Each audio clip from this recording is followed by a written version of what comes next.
Первой съемной защитой лица на ботинетах стал наносник, но он обеспечивал не слишком хорошую защиту, поэтому шлемы стали оснащаться более полноценным забралом. Так появился Club Visor.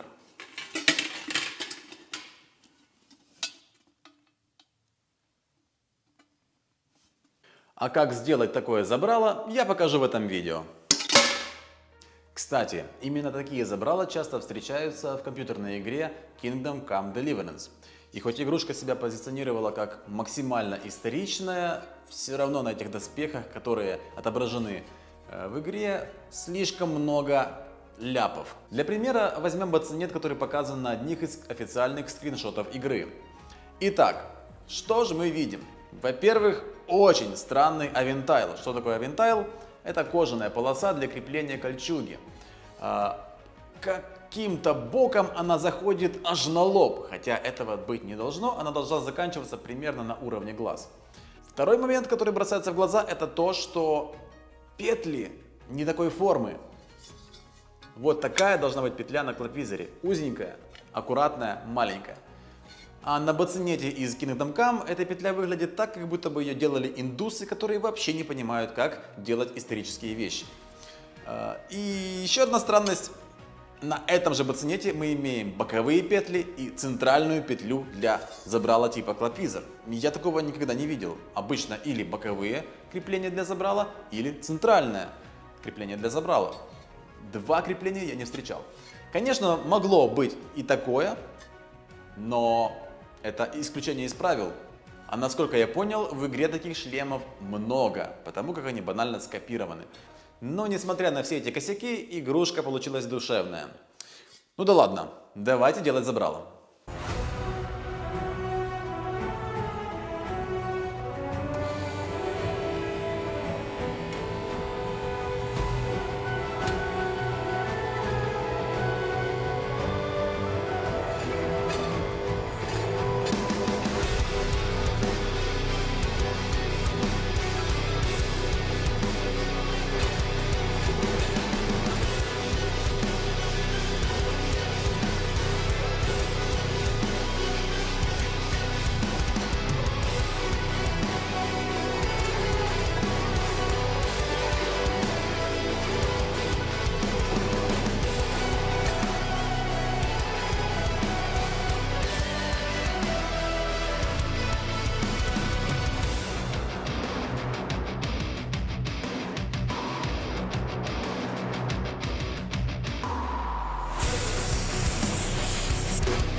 Предварительная форма забрала готова.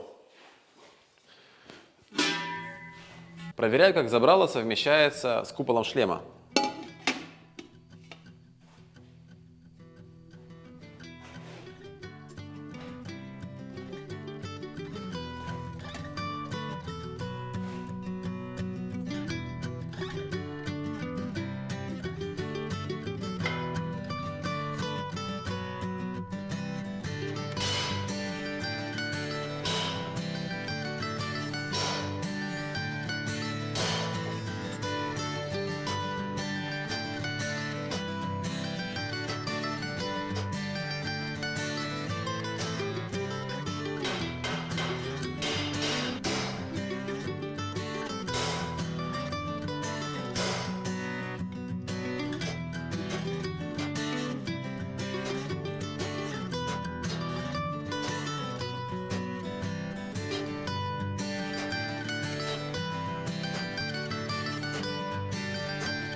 Ну что же, у меня получилось вот такое забрало. Но давайте ознакомимся с историческими образцами, то есть артефактами.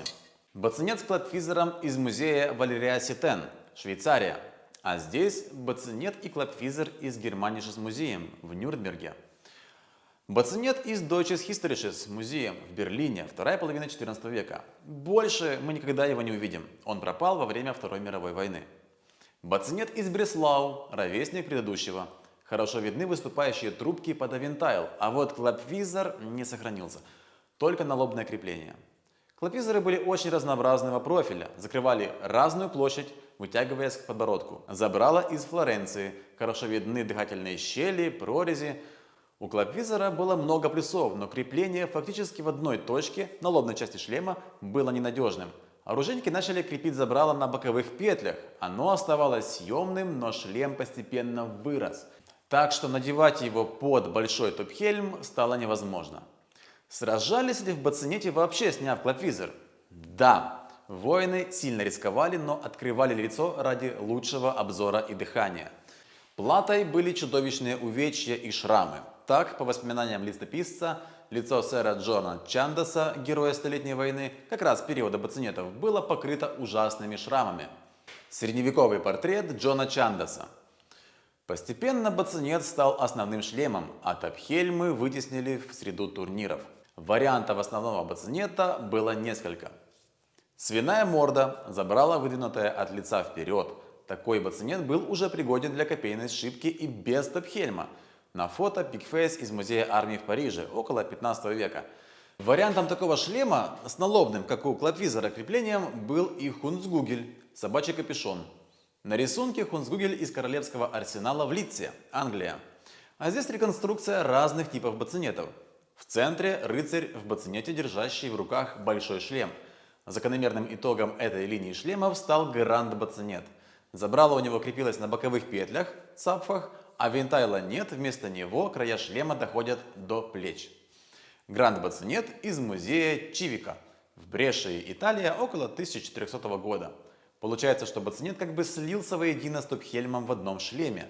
Как раз эпоха бацинетов, топхельмов и клапвизора воплощена в бретонских рыцарях мира Warhammer Fantasy. Если рыцари имперских орденов, например, пантер или белых волков, больше похожи на латников 15-16 века, то в Бретонии век скорее 13-14. Бретонские рыцари в койфах и больших шлемах. Ну что ж, с исторической частью мы немного ознакомились, но что же в бугуртах? Например, наносники тоже используются в бугуртных спортивных соревнованиях, но они существенно видоизменены. Бацинет с наносником довольно сильно открывает лицо, а чтобы лицо не поранили, требуется делать скрытку, то есть решетку, которую мы закрываем от зрителей кольчугой. Но учитывая, что решетка поднимается буквально до глаз, то и кольчуга тоже поднимается до глаз. Что, конечно же, нарушает изначальную логику этого шлема, потому что наносник должен был вплетаться в нижний край авентайла, то есть кольчуги. Но никоим образом кольчуга не должна была подниматься до глаз. Но, как ни странно, в лиге HMB как раз разрешены именно такие наносники. И это именно та лига, которая забанила Топхельм Грифон за то, что он не историчен. Хотя при этом допускается такая странная неисторичность в бацинетах с наносниками. Для бойцов, которые дерутся в таких шлемах, это однозначно хорошо. Клапвизоры также можно приспособить для бугурта.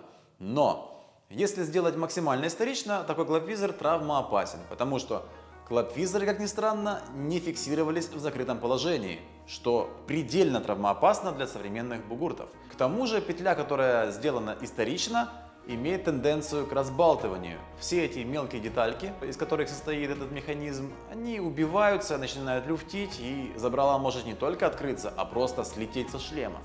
И одним из выходов я вижу в том, чтобы приваривать забрало намертво к бацинету. Как здесь. Здесь присутствует даже муляж петли, который имитирует средневековую петлю. С помощью таких упрощений можно добиться первого – увеличения безопасности для бойца. Ну и второе – немножечко удешевить шлем, потому как если нам не нужно делать сложнейшую петлю и можно делать муляж, то на этом можно сэкономить время и деньги. Как видите, с помощью таких упрощений можно увеличить безопасность бойцов, а также увеличить устойчивость шлема к ударам. К тому же во многих случаях такое упрощение позволяет немного сэкономить время на изготовление изделия, следовательно понизить цену. Именно такие изящные решения я стараюсь находить для бугуртной адаптации средневековых доспехов. Спасибо патронам и патронессам, которые поддерживают этот канал. Вы можете также присоединиться к этим благороднейшим из людей. Но в следующем видео рассмотрим, как сделать самое геморное в этом шлеме – петля клапвизор. Всем пока!